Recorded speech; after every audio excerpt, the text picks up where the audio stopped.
Merci d'être revenus aussi nombreux que vous étiez partis. C'est toujours très agréable de voir qu'entre la pause, on a perdu absolument personne. Ça veut dire que les tables rondes sont passionnantes. Ça tombe bien, il y en a encore deux.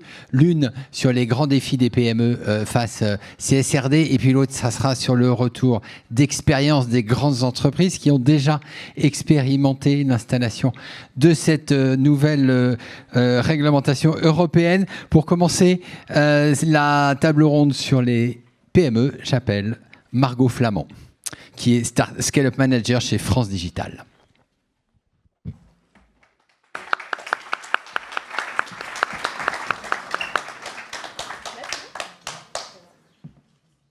Bonjour à tous.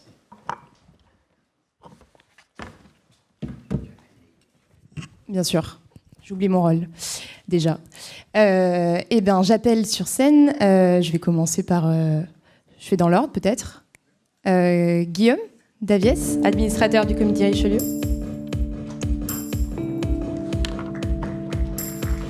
Bonjour Guillaume. Ouais, je pense que tu peux te mettre dans l'ordre des diapositifs. J'appelle Hugo Micheler, expert ESG et réglementation chez Novetic. J'appelle Audrey Leroy, associée chez BDO.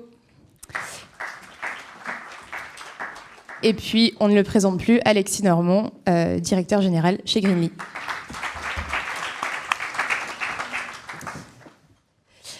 Bonjour à tous les quatre. Je suis ravie d'animer ce troisième et avant-dernier panel sur ce focus TPE-PME. Je vais peut-être vous laisser vous présenter chacun à votre tour et nous parler peut-être de votre rôle très rapidement et de votre relation à cette réglementation.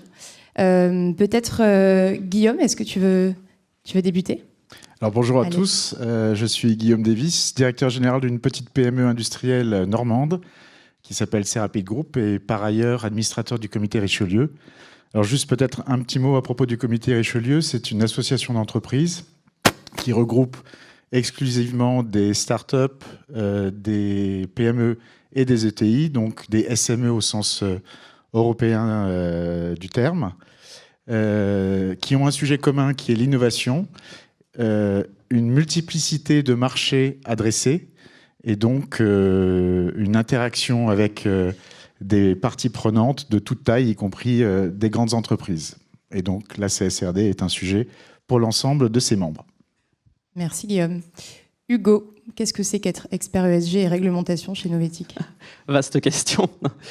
Donc oui, membre du centre de recherche de Novetic. Donc Novetic, c'est un média, un centre de recherche et un centre de formation sur les enjeux de durabilité.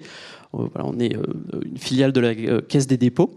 Et donc moi, j'occupe ce poste d'expert ESG et réglementation chez Novetic que j'ai rejoint dans le cadre d'un contrat CIFRE. Donc je suis aussi doctorant au centre de recherche droit Dauphine et je m'occupe plus spécifiquement des questions liées à la CSRD et aux devoirs de vigilance européens. Et donc c'est pour ça que je vais essayer d'apporter mes lumières sur ce sujet. Merci Hugo. Et Audrey, tu es associée chez BDO. Oui, bonjour à tous. Donc Audrey Leroy, je suis effectivement associée chez BDO. Je dirige aujourd'hui l'offre ESG du cabinet, donc qui est une offre à la fois de conseil ESG. Donc on accompagne aujourd'hui les entreprises notamment dans leur mise en conformité avec cette nouvelle directive européenne. Et puis quand on n'accompagne pas certaines entreprises, on est aussi aujourd'hui futur auditeur de durabilité pour ces entreprises qui seront soumises à cette obligation. Et puis, je suis également présidente du comité de mission de BDO, puisque BDO est devenue société à mission en novembre 2021. Et donc, j'ai pris la présidence du comité en janvier dernier. Merci, Audrey. Est-ce qu'on te présente quand Bien même sûr. Alexis Normand, donc je suis DG, cofondateur de Greenly. Donc on est une société technologique aujourd'hui de presque 200 collaborateurs. On a créé une plateforme dont l'objectif initial était de rendre plus simple, plus précis aussi, le bilan GES pour les PME. Et puis avec notre développement, on aide des entreprises aussi, des ETI. Et ce qu'on on a près de 2000 clients aujourd'hui, pour la moitié en France, un quart en Angleterre, l'autre quart aux États-Unis. Et pourquoi est-ce qu'on parle de CSRD ? Parce que jusqu'ici, ces entreprises venaient voir pour le carbone. Et comme maintenant c'est englobé sous le parapluie plus large de la CSRD, on constate une attente plus forte de répondre à la fois aux besoins du carbone et de tous les autres sujets, là où on pouvait les traiter peut-être séparément. Et donc on est confronté de plein de fouets aux problématiques de nos clients existants ou futurs sur ces sujets. Super, merci à tous. Je me présente très rapidement. Moi, je suis responsable de la communauté de Scale-up chez France Digital, qui est la plus grande association de start-up et d'investisseurs en Europe. Effectivement, je vous propose qu'on commence sur le sujet. On ne va pas revenir sur ce qu'est la CSRD, je pense que tout le monde est un peu au courant, mais peut-être sur l'impact que cette réglementation a et aura dans le futur sur les TPE et PME. Ça suscite pas mal d'inquiétudes, pas mal de questions. On estime aujourd'hui qu'une PME sur deux ne sait pas réaliser son empreinte carbone, donc l'effort à fournir est massif. On peut peut-être commencer avec un petit peu de contexte sur le cadre juridique. On en est où aujourd'hui, Hugo ? C'est quoi le calendrier de mise en œuvre de cette réglementation pour les TPE et PME ? Tout à fait, oui. Effectivement, un petit rappel déjà sur le calendrier. Il faut savoir que les PME cotées sont donc concernées par la CSRD, et elles vont être concernées à partir de 2027 sur l'exercice de 2026. Voilà, donc ça c'est le calendrier, donc c'est pas pour tout de suite, mais ça va arriver assez vite. Néanmoins, ces PME, elles vont avoir la possibilité de déclencher une option pour repousser l'exercice du reporting de jusqu'à 2 ans. Voilà, moyennant une petite explication dans le rapport de gestion, elles pourront repousser cet exercice de publication. Néanmoins, l'exercice 2026, finalement, c'est demain, donc ça va arriver extrêmement vite. Pour ces PME-là, donc d'où l'intérêt de se préoccuper de ces enjeux déjà aujourd'hui. Peut-être juste un deuxième petit rappel aussi, il faut savoir que pour ces PME-là, l'EFRAG a récemment publié un set de normes spécifiques. Donc ces PME-là, eh bien, elles auront droit à un set de normes, des normes finalement un petit peu allégées par rapport à ce qu'on a aujourd'hui pour les grandes entreprises, finalement. Et puis, troisième chose, l'EFRAG a aussi publié un set de normes pour les PME qui ne seront pas soumises à la CSRD. Donc des PME qui voudraient volontairement se saisir de ces enjeux-là, eh bien, elles pourront le faire grâce à ce set de normes-là qui leur est dédié, qui leur est adapté. Super, merci Hugo. Alexis, tu nous parlais tout à l'heure du flou qui est persistant de cette jurisprudence et peut-être aussi de l'effet Éric Cochet, de la réglementation qui touche déjà aujourd'hui certains acteurs comme les grands groupes. Est-ce que tu nous en dirais un peu plus sur ce point-là ? Oui, je dirais en effet que si on regarde, si on définit une PME comme une entreprise de moins de 250 salariés versus celles de plus de 500 qui, elles, sont concernées dès l'année prochaine, d'une certaine manière, elles ont encore un délai. Sauf à répondre à d'autres critères, etc. Mais même une fois qu'on a dit ça, même une fois que c'est applicable, la question c'est quelle est l'étendue de ce reporting qui s'applique à elle. La CSRD, c'est 3 grands piliers, comme vous le savez, sur le S, le G. C'est 10 chapitres, c'est 86 sous-chapitres, c'est 200 activités à contrôler. Et sur chacune de ces activités, c'est une dizaine de choses à évaluer sur l'étendue, la probabilité, la sévérité, etc. Donc, pour l'avoir fait chez Gridley personnellement, j'ai regardé en pratique à quel point c'était compliqué. Et en fait, évidemment, vous devez collecter 1564 points de données si vous êtes concerné par l'ensemble des normes. Donc, c'est énorme.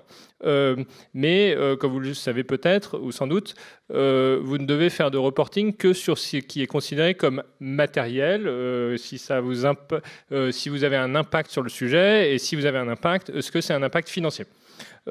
Et le flou, il porte sur quelle est l'étendue de cette matérialité. Est-ce que tout est matériel? Est-ce que rien n'est matériel? Et tu as cité l'EFRAG, qui donc est le bureau qui produit des guidelines. Le chef d'orchestre finalement de la CSRD. Le chef d'orchestre et en fait il dit c'est à la discrétion des entreprises de définir ce qui est matériel ou non pour elles. et à l'auditeur de confirmer derrière. Mais donc ça laisse un flou énorme. Parce que vous avez les gens très stressés qui vont considérer que tout est matériel et ceux qui ne sont pas stressés du tout qui vont considérer que rien n'est matériel et personne ne sait exactement où se situe le juste milieu. Et concrètement, chez Greenly, quand on développe un outil sur la matérialité, en fait, on fait des choix techniques où on fixe des seuils par défaut de ceci est matériel, pas matériel, avec une règle de bon sens de OK, 20% des choses sont matérielles pour des petites boîtes, 100% pour des très grands groupes. Et en fait, il n'y a personne qui nous dit quels sont ces seuils. Parce que l'EFRAG dit c'est à votre discrétion. Et donc, il y a une problématique un peu de jurisprudence et un flou qui, à mon avis, devrait être comblé par le régulateur, qui est de dire si vous êtes dans le cuir, allez voir si vous n'utilisez pas si vous nuisez pas à la biodiversité. Si vous êtes dans l'agriculture, si vous êtes dans le pétrole, forcément le climat. Tout ça, ça n'existe pas. Et donc, c'est à nous, acteurs de ce monde, de le construire, je pense. Voilà. Merci Alexis. On le voit du coup pas mal de préoccupations et d'inquiétudes. Audrey, quelles sont les préoccupations là, principales, les défis spécifiques qui se posent quant à cette réglementation? Qu'est-ce que se disent les PME, TPE aujourd'hui? Je pense que pour compléter les propos d'Hugo et Alexis, je pense qu'il faut aussi revenir sur pourquoi cette réglementation a vu le jour. Elle s'inscrit aujourd'hui dans le cadre du Pacte vert européen. C'est effectivement une norme de transparence pour que l'ensemble des entreprises qui sont soumises à cette obligation publient les mêmes éléments et suivant les mêmes définitions. Et elle doit inciter ces entreprises à réfléchir à leur modèle d'affaires. Et donc, comment, effectivement, au regard de leurs impacts sur leur écosystème ou des risques qui pèsent sur l'entreprise du fait, par exemple, du changement climatique, comment elles doivent peut-être repenser la façon de s'approvisionner, la façon de produire, la façon de commercialiser les produits.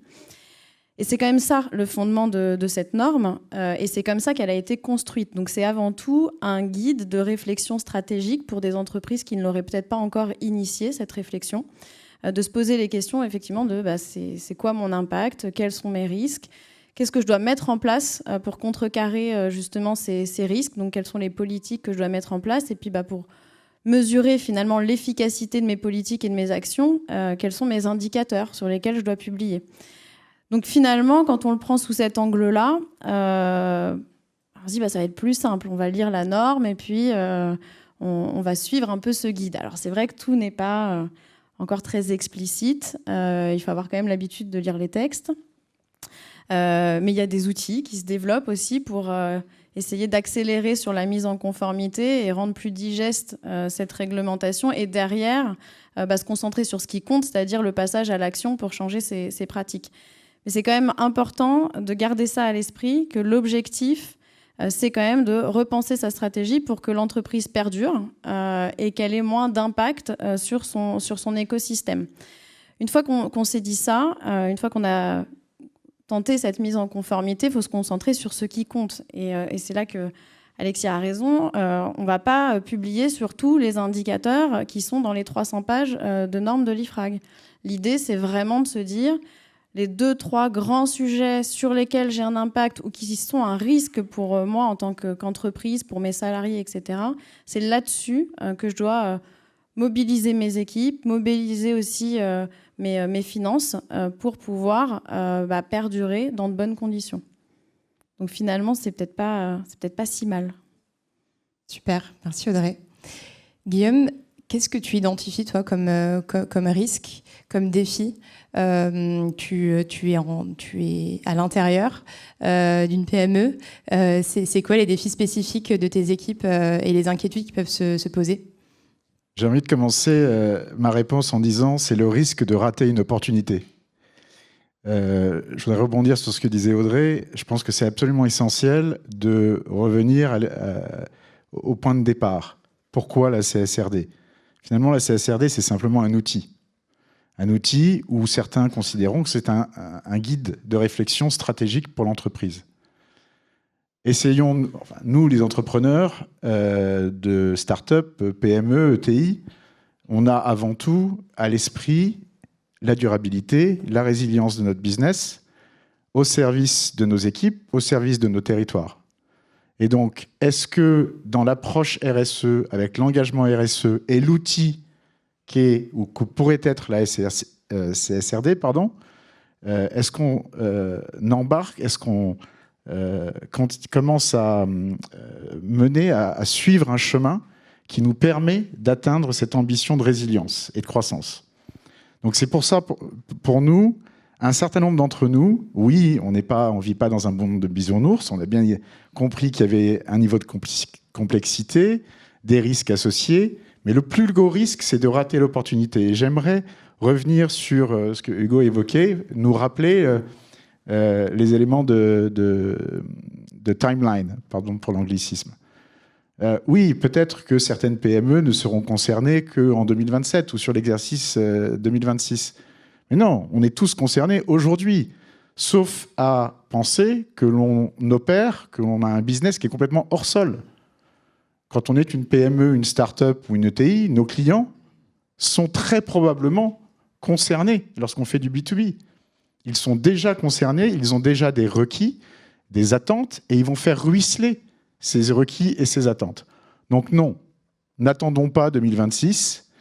Et moi, je suis, un certain nombre d'entre nous au comité Richelieu, certains d'entre nous sont déjà concernés, et d'autres disent, mais je ne vais pas attendre d'être concerné.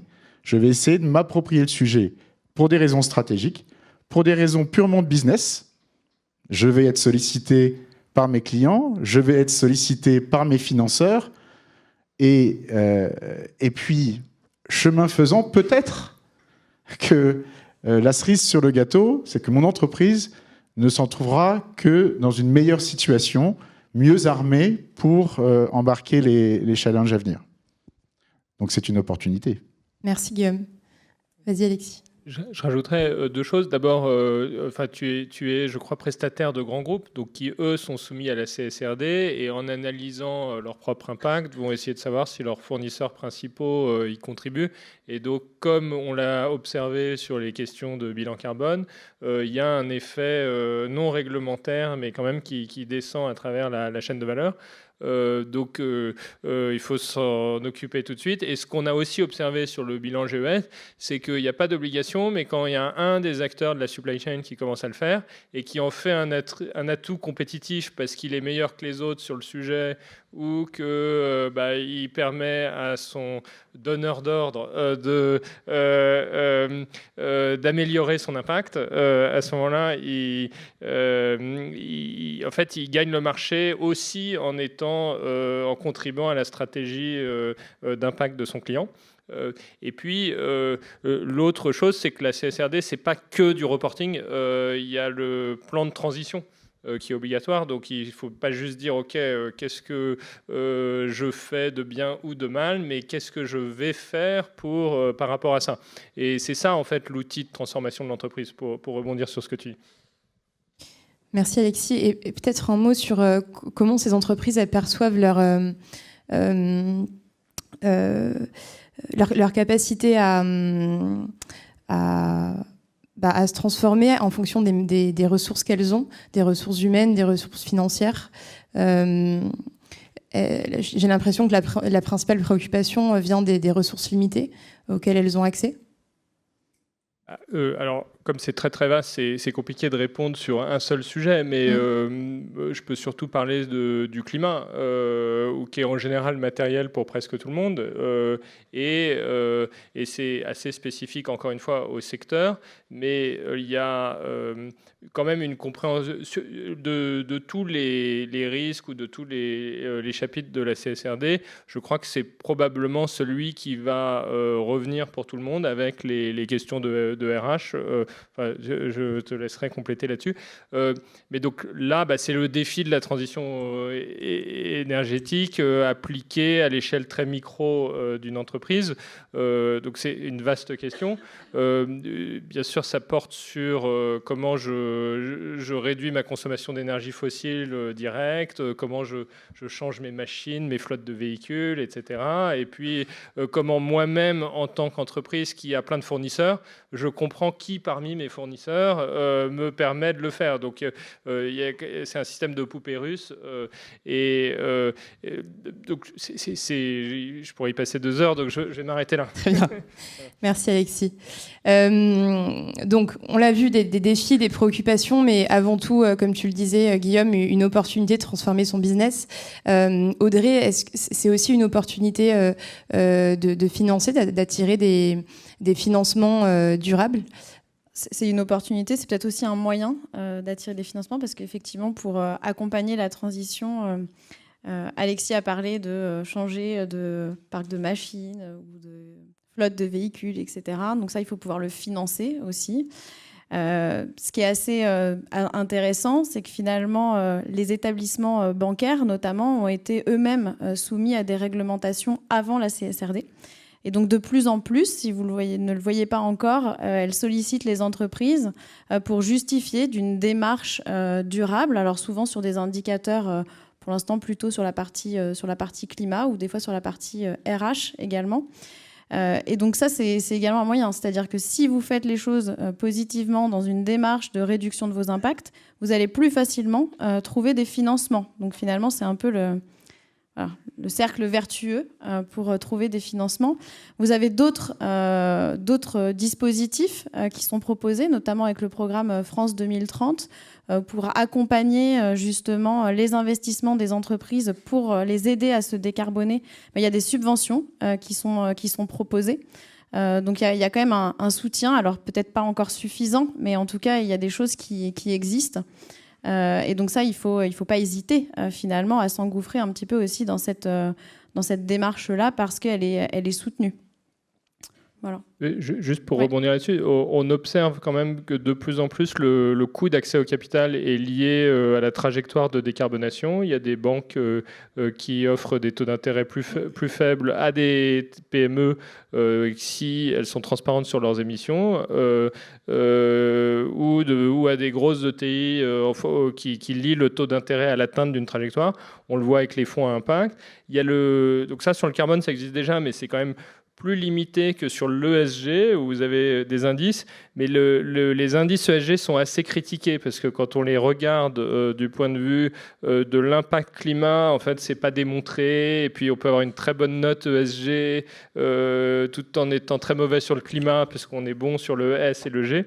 Donc jusqu'ici, en gros, il n'y avait pas de standard unique réglementaire. Chaque plateforme de ESG avait son standard.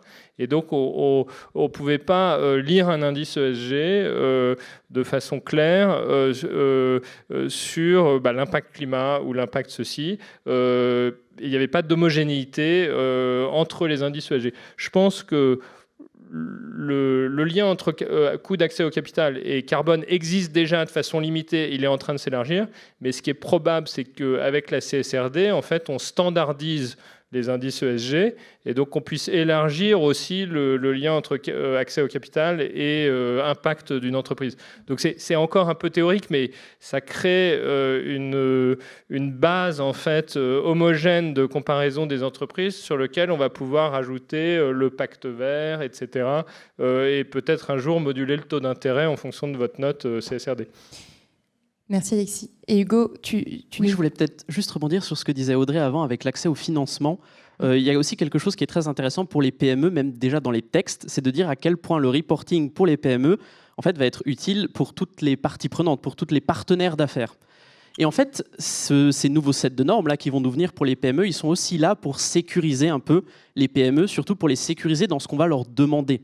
C'est-à-dire aujourd'hui, les banques, notamment pour les petites entreprises non cotées, elles ont en interne une liste de ce qu'elles vont pouvoir demander en termes de ESG. Mais avec ce nouveau set de normes de l'EFRAG, l'un des objectifs, c'est aussi d'avoir un langage commun et que les banques puissent s'appuyer sur ces sets de normes-là pour aller demander ces informations-là aux entreprises. Donc les PME ont tout intérêt à bien se saisir de ces référentiels, notamment le référentiel volontaire, parce que ça va demain structurer les pratiques de marché sur ces questions-là. Et puis tu parles des banques, mais on peut aussi parler des clients. C'est-à-dire que je pense qu'aujourd'hui, beaucoup de PME sont sollicitées pour répondre, pour certaines en tout cas, à des appels d'offres. Et à chaque appel d'offres, son questionnaire ESG. Donc l'idée, ou en tout cas peut-être le vœu pieux qu'on peut tous faire, c'est que demain, les informations qui soient demandées, on puisse les retrouver dans la CSRD et que ce soit systématiquement tout le temps les mêmes informations qui soient effectivement demandées. Guillaume, tu voulais nous parler de la relation investisseur ? Oui, un petit complément sur la relation avec les investisseurs, que ce soit investisseurs en equity ou en dette. L'expérience, la petite expérience que l'on peut avoir, nous démontre qu'il ne faut pas être nécessairement mature sur ces sujets-là pour pouvoir accéder à ces financements ou à ces investissements de manière favorable. Néanmoins, il faut démontrer s'être inscrit sur une trajectoire. Et ensuite, les critères spécifiques qui seront au fur et à mesure de l'accompagnement du financeur mis en œuvre et éventuellement audités et discutés régulièrement lors des sessions de reporting sont évolutifs et doivent être évolutifs et accompagner cette montée en compétences, cette montée en puissance de l'intégration des notions RSE. Donc déjà aujourd'hui, si vous avez la volonté d'intégrer un engagement RSE, ESG dans votre stratégie business, dans votre gouvernance, et que vous cherchez à accéder à du financement, vous pouvez déjà bénéficier de leviers intéressants. L'important, c'est je démontre que je m'inscris sur une trajectoire. Merci Guillaume. Alexis, on dit aussi que la CSRD peut être un levier pour la compétitivité et pour l'image de marque. Est-ce que c'est pas la porte ouverte au greenwashing et au bullshit ? En vrai. Oui, bien sûr, ça peut l'être. Mais je pense que, en fait, on peut déjà dire ça des grandes entreprises qui, en fait, étaient obligées de produire des rapports extra-financiers et qui ont transformé une obligation réglementaire en obligation, en opportunité de communiquer. Donc là, ce qu'est la CSRD, c'est fondamentalement un abaissement des seuils d'obligation à des entreprises beaucoup plus petites. Jusqu'ici, il y avait 11 000 entreprises obligées de reporter le carbone, 11 000 sites avec la NFRD, passé à 57 000 avec la CSRD, où il y a le carbone plus tout le reste.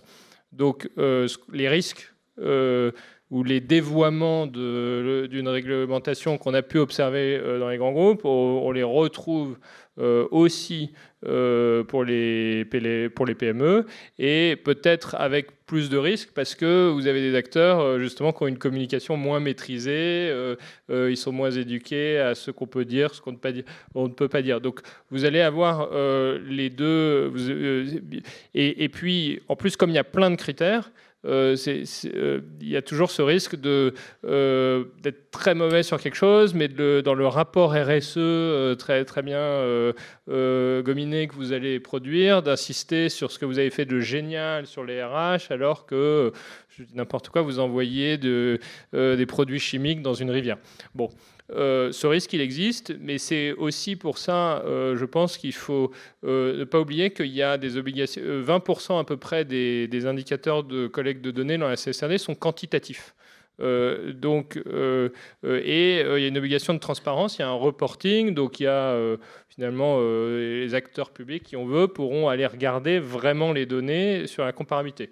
Vous aurez beaucoup plus d'entreprises qui reporteront leur empreinte carbone sur le scope 1, 2 et 3. Donc, il y aura une vue d'ensemble. Quand on saura bien le standardiser, on aura des choses sur la biodiversité, sur l'économie circulaire, sur l'énergie. Donc, l'antidote au greenwashing, c'est la rigueur de la méthodologie, c'est l'auditabilité. Donc vous déclarez pas un truc et puis personne regarde. Vous avez un tiers qui signe. Donc ce risque existe, mais je pense que la réglementation contient son propre antidote et puis les gens vont mûrir très très rapidement sur le sujet. Super, merci Alexis.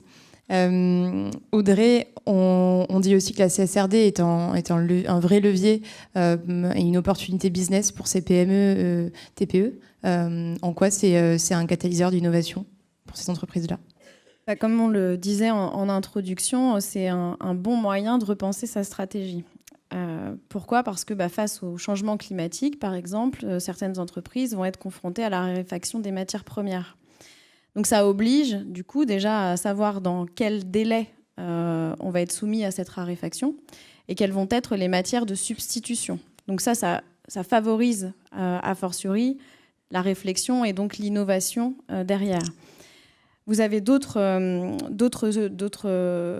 d'autres éléments liés au changement climatique, mais qui vont être plutôt liés à la raréfaction de la matière, mais liés à la concurrence. Un exemple, pour diminuer l'empreinte carbone, on va pousser à l'électrification. En faisant ça, les besoins en cuivre vont être beaucoup plus importants, ce qui fait que les entreprises, notamment spécialisées dans les infrastructures, la fibre, etc., n'avaient pas particulièrement de problème d'approvisionnement en matière de cuivre. Demain, du fait d'un phénomène grandissant d'électrification, elles vont être confrontées à cette problématique-là. Et donc, quid de nos infrastructures aussi demain. Donc c'est tout ça en fait qu'il faut anticiper pour justement innover. Et on en reparlera peut-être tout à l'heure, mais j'y pense maintenant. Je pense qu'il y a aussi un enjeu pour les entreprises de se rassembler entre entreprises d'un même secteur pour justement repenser la façon de s'approvisionner, repenser la façon de produire pour être, j'ai envie de dire, plus fort à plusieurs, parce que effectivement les TPE, PME n'ont pas les mêmes moyens que les grands groupes pour faire de la recherche et développement. Mais à plusieurs, on peut quand même trouver des solutions. Donc je pense qu'il y a un véritable enjeu au niveau notamment des filières d'aborder ces sujets-là dès maintenant pour être en capacité de s'organiser pour la suite. Merci Audrey. Guillaume, tu nous disais tout à l'heure, la CSRD ne doit pas être opposée au business. En quelques mots, ça veut dire quoi avant de passer peut-être au partage de bonnes pratiques et d'outils? Peut-être un sujet illustratif. Vous êtes une PME, vous avez une centaine de collaborateurs et vous êtes installé dans une magnifique ville normande qui s'appelle Dieppe. Vous avez un business en toute objectivité, bien sûr. Et chacun sait qu'en Normandie, il ne pleut jamais entre deux averses. C'est pour ça qu'on adore Dieppe. Bref, et donc un des enjeux, vous avez un bureau d'études, vous avez des gens expérimentés, puis des ingés un petit peu plus jeunes. Une de vos préoccupations, c'est d'attirer les talents. Donc, en quoi l'approche RSE et son outil CSRD peut m'aider à attirer des talents? C'est une préoccupation business qui est très, très pragmatique, qui est une réalité pour beaucoup, beaucoup d'entre nous.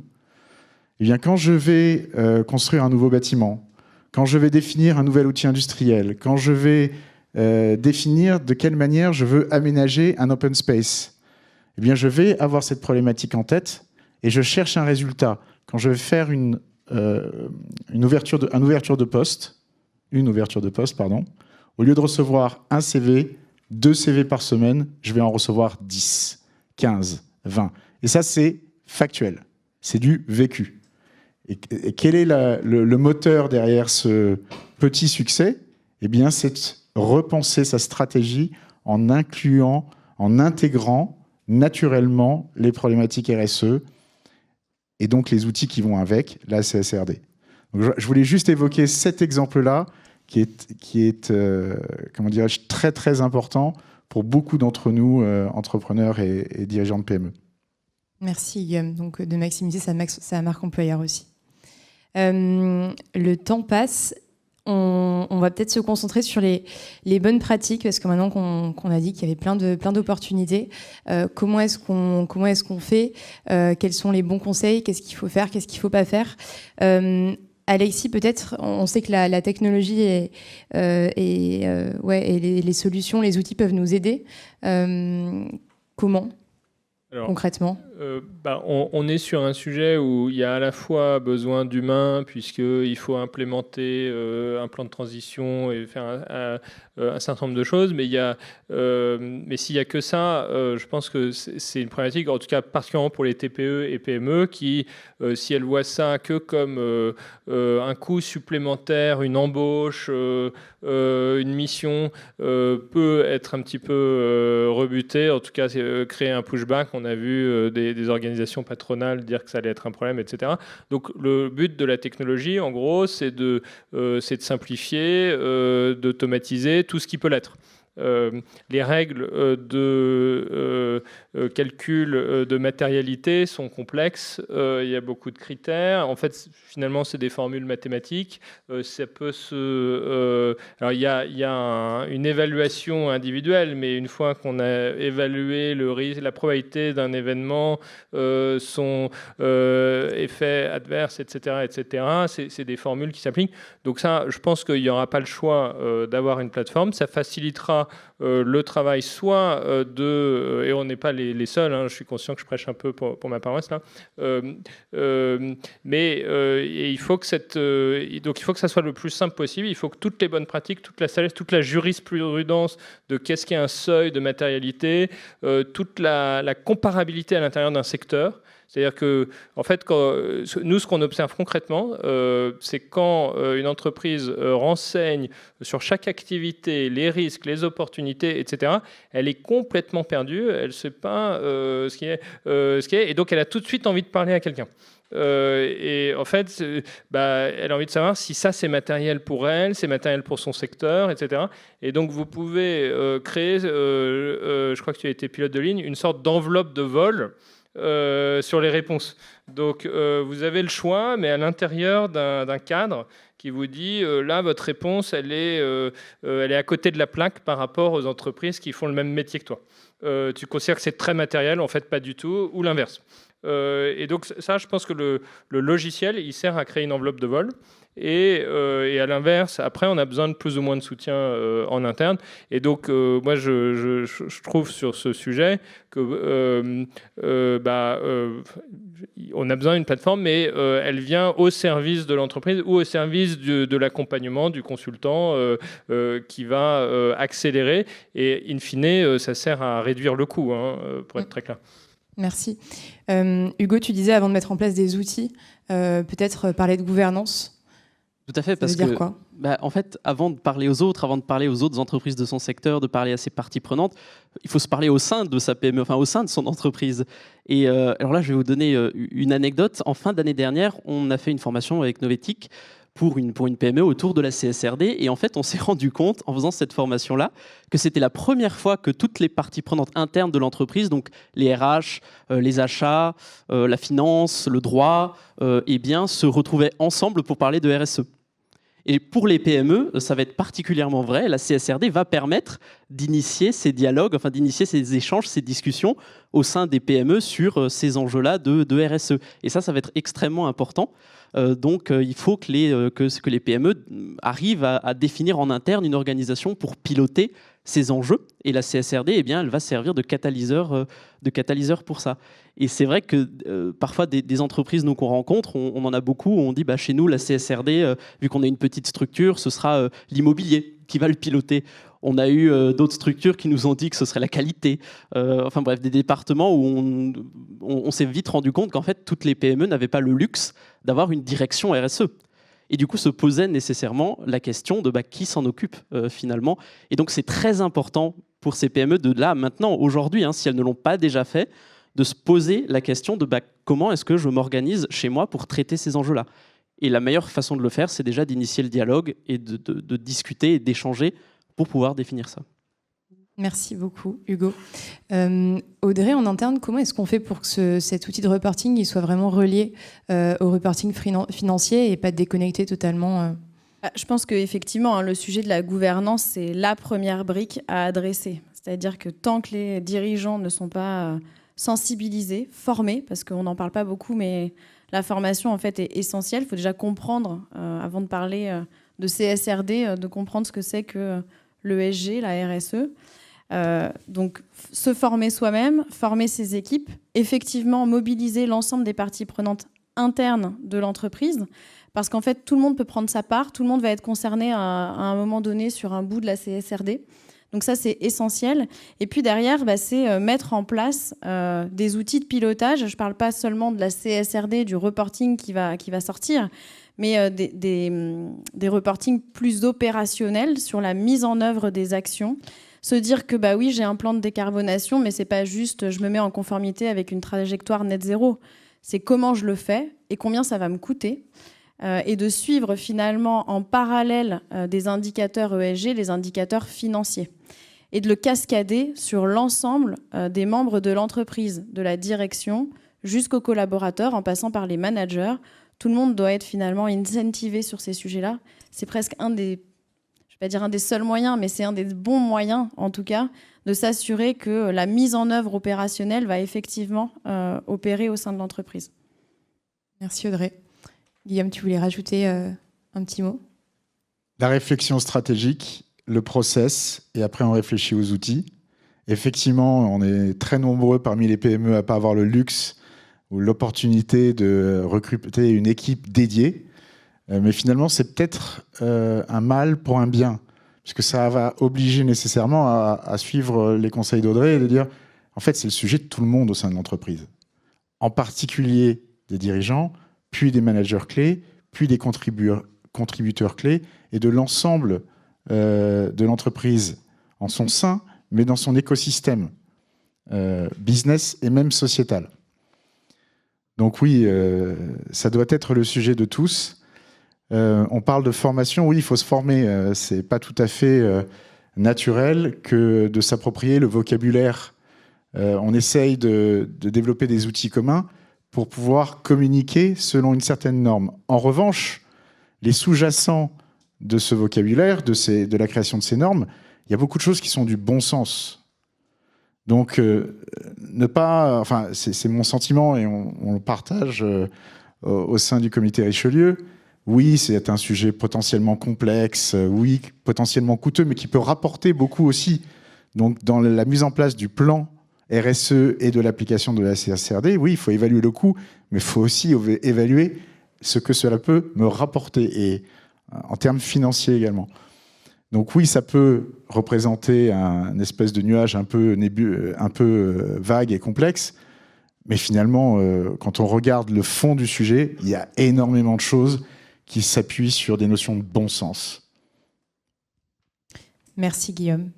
On arrive au bout, l'heure est passée vite. Merci beaucoup pour ces échanges. J'espère qu'ils vous ont un petit peu éclairé sur la mise en place de cette réglementation dans les PME et TPE.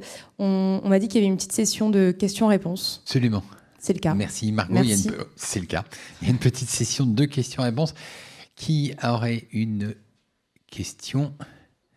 Je vois une main se lever là-bas. Est-ce que... Il va falloir courir, oui. Et puis après, il faudra redescendre pour recourir de l'autre côté. Bonjour, Laurent Bell. Je dirige une petite société de 15 personnes dans l'Eventech. On est déjà certifié ISO 20021. Est-ce qu'avec la SRD, en fait, ça ne fait pas un empilement de plus compliqué à gérer pour des petites entreprises? Est-ce qu'il y a des ponts entre la partie certification ISO et la CSRD?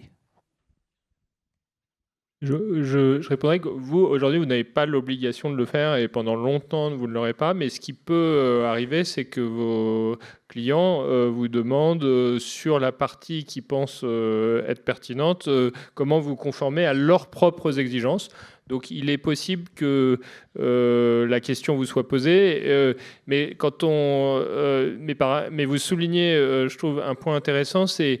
En fait, quand on fait tout cet exercice de collecte de données et de mesure de ces risques, on le fait en même temps pour plusieurs normes. On s'en est aperçu en construisant. Donc, vous le faites pour la taxonomie, vous le faites pour la CSRD, vous le faites pour ISO. Et donc, une même analyse de risque ou une même mise en conformité là-dessus peut vous faire cocher plusieurs cases en même temps. Dans votre cas, vu la taille de votre structure, c'est assez peu probable qu'on vous le demande en plus. ISO sera sans doute suffisant. Mais pour les entreprises plus grosses, elles peuvent en fait se conformer à plusieurs exigences en même temps par bout. Et ça, c'est typiquement des choses que des outils et des plateformes aident à gérer. Voilà. Il y avait une question de monsieur, et après je prendrai une dernière. Voilà. Monsieur au dernier rang, là-bas.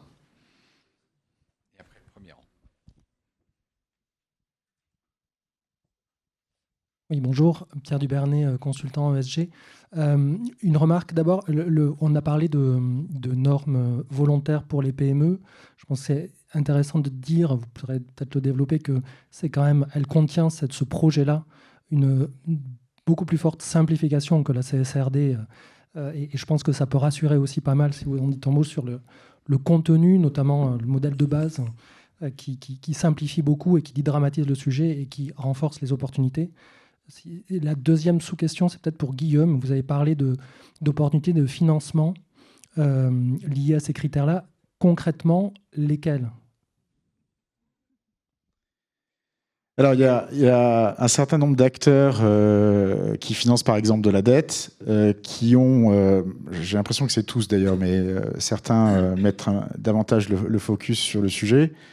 L'engagement de l'entreprise sur une trajectoire RSE mesurée et comment dirais-je, que cet engagement soit matériel puisqu'il est mesurable et il permet de constituer du reporting, conditionne ou vont appliquer un taux d'intérêt avec des leviers en plus ou en moins si jamais on s'embarque sur cette trajectoire et si on arrive à atteindre les objectifs qui sont définis d'une manière smart et ensemble. Donc on parle de 15 points de base en plus ou en moins sur un taux proposé. Voilà. Je ne peux pas vous donner... là, je suis en train de partager une expérience vécue assez récente, très positive. Vous ne donnez pas le nom des banques, c'est ça ? Mais je ne vais pas donner le nom des banques et je ne vais pas donner les taux. Mais néanmoins, l'ordre de grandeur de 15 points de base sur un financement de dette d'acquisition, c'est le taux marché. Dernière question, monsieur. Oui, bonjour, Jean-Christophe Beau, d'un cabinet conseil RSE basé à Lyon, étant franco-allemand, et donc on connaît les enjeux de TPE-PME. Une des questions, d'ailleurs, c'est un consultant autrichien qui est dans la salle. L'échange qu'on a eu avant, c'est que les fédérations, l'Allemagne étant très structurée en termes de PME-ETI, comme on le sait, il m'indiquait que les fédérations professionnelles préparent justement des analyses de matérialité collective pour dire que si vous êtes, et ça on ne le perçoit pas en France, que du coup, si vous êtes une PME-ETI dans le secteur, vous n'allez pas être tout seul face à faire votre analyse de matérialité, structurer c'est quoi les priorités, les analyses à faire, mais et du coup, dans quelle mesure est-ce que vous percevez qu'en France aussi, il y a un mouvement de fédérations professionnelles qui vont préparer quelque part et les analyses de matérialité et les priorisations pour simplifier énormément le travail des TPE-PME et en plus avec des OPCO ou BPI qui pourra financer aussi des interventions extérieures pour que ce soit à la fois beaucoup plus simple à faire et à la fois que le coût extérieur soit vraiment minimisé. Est-ce que vous percevez un mouvement dans ce sens en France ? Ça commence, mais c'est un peu timide. Et je pense que le Français a aussi peur d'échanger ses bonnes pratiques au sein de son entreprise. Donc il y a un sujet de concurrence qui est souvent mis en avant. Pour autant, du fait de l'urgence, et au-delà de l'urgence de se mettre en conformité réglementaire, mais l'urgence d'agir aussi pour un monde plus soutenable, plus durable, les filières commencent à s'organiser. Nous, on le voit chez les clients qu'on accompagne dans certains secteurs. Ils font référence au fait que la filière est en train de s'organiser. Et donc, on est même, nous, amenés à avoir des échanges, alors plutôt informels pour l'instant, mais avec certaines de ces filières, pour comprendre comment elles adressent les sujets et voir si, effectivement, on peut bien l'appliquer à l'entreprise qu'on est en train d'accompagner, par exemple. Mais si je peux compléter, c'est un excellent point parce que clairement, la demande est exprimée de le fait par secteur. Et quand je parlais d'enveloppe de vol, c'est pour fixer un peu des bornes à ce qui est matériel, pas matériel dans un secteur, vous guidez. Donc, il y a des calculateurs rapides de matérialité qui existent, par exemple, sur les normes SASB, où vous dites je suis dans l'oil and gas ou je suis dans l'aéronautique et on vous dit tout de suite, on vous coche tout de suite les cases qui sont matérielles et on vous exfiltre 80% des sujets. Il n'y a pas de guidelines comme ça pour la CSRD.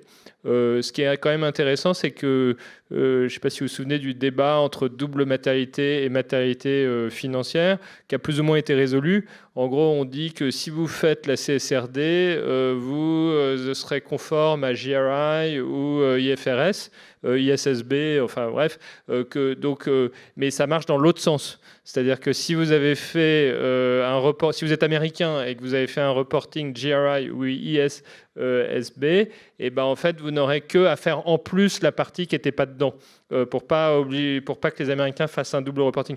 Donc finalement les calculateurs rapides de matérialité que les Américains ont vont s'appliquer directement à la CSRD sur la partie commune. Enfin, voilà, c'est un peu compliqué, mais ces logiques n'existent pas en gros, mais elles se répliquent chez nous.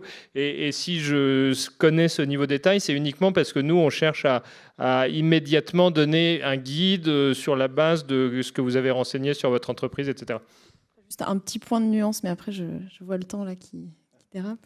Mais c'est quand même modulo les spécificités de l'entreprise. C'est-à-dire que chaque fois, il faut quand même tenir compte de notamment l'emplacement géographique des sites de l'entreprise. Donc, il y a des choses qui peuvent être automatisées, mais ne jamais oublier aussi les spécificités de l'entreprise.